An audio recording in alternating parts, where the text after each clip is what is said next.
Hey guys, welcome back to That Film Bro channel. Today I'm going to be ranking all of Daniel Craig's James Bond films. I hope you enjoy. Please subscribe if you do enjoy and smash that like button. Thank you.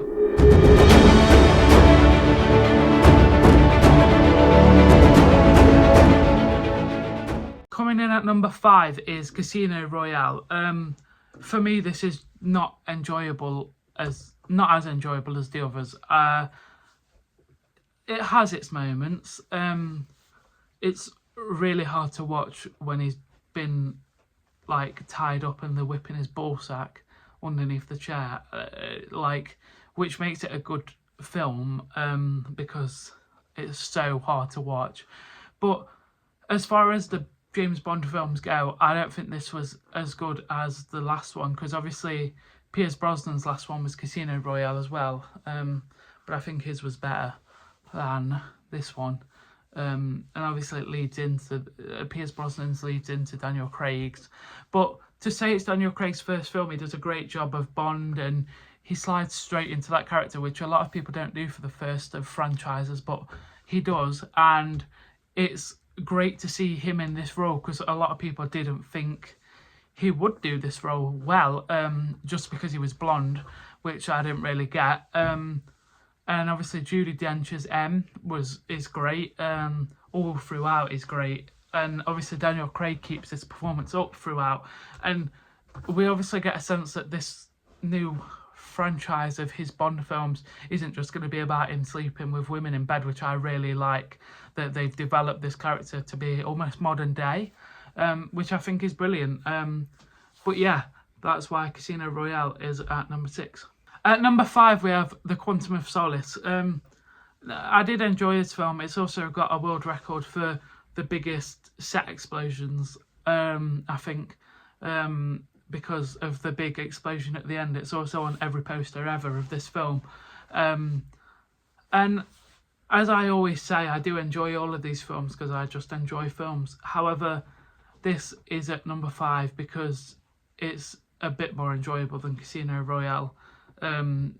But I mean, it's the second of his Bond films, and his character has developed so much more than Casino Royale, and it's crazy that it has, because he was amazing in Casino Royale, but he's even greater in this film as Bond.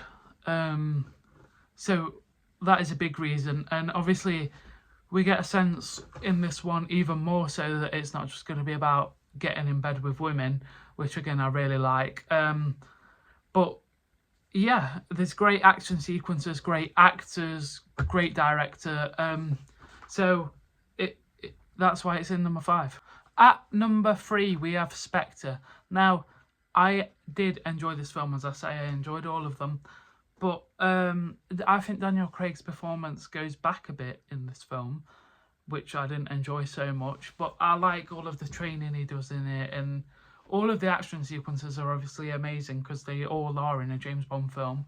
But it's just, I don't think it lives up to, apart from Quantum of Solace and Casino Royale, I think it's better than them. But the ones after and before, I think the action sequences are a lot better in them ones than this one. And I don't know why.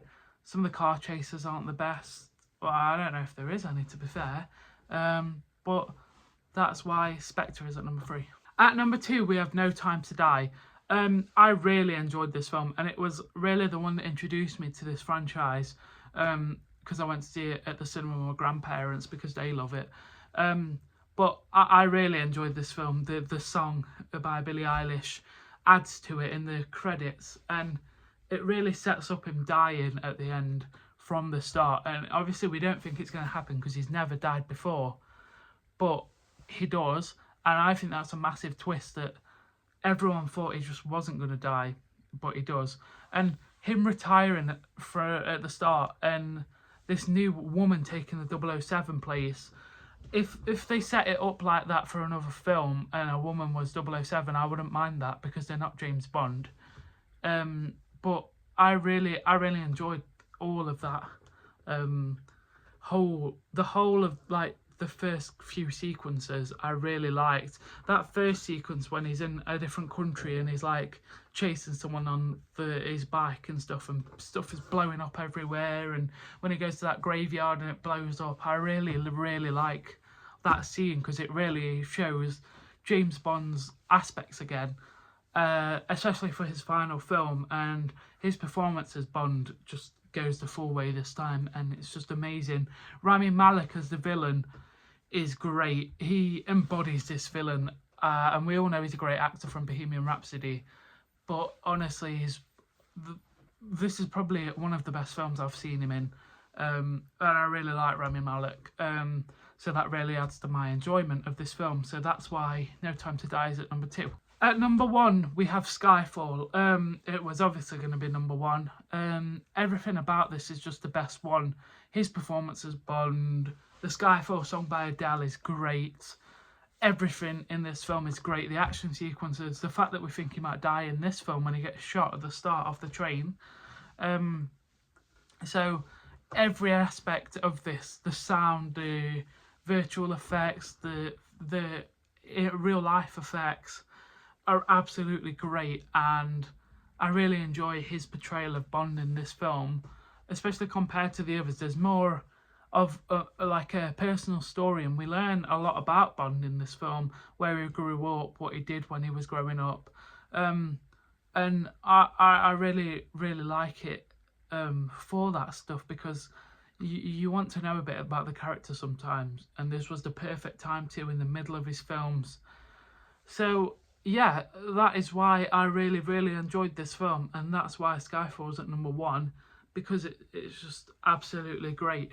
I hope you guys enjoyed this video. I know it's pretty short, but the next one's going to be longer. So yeah, I hope you enjoyed. Please subscribe.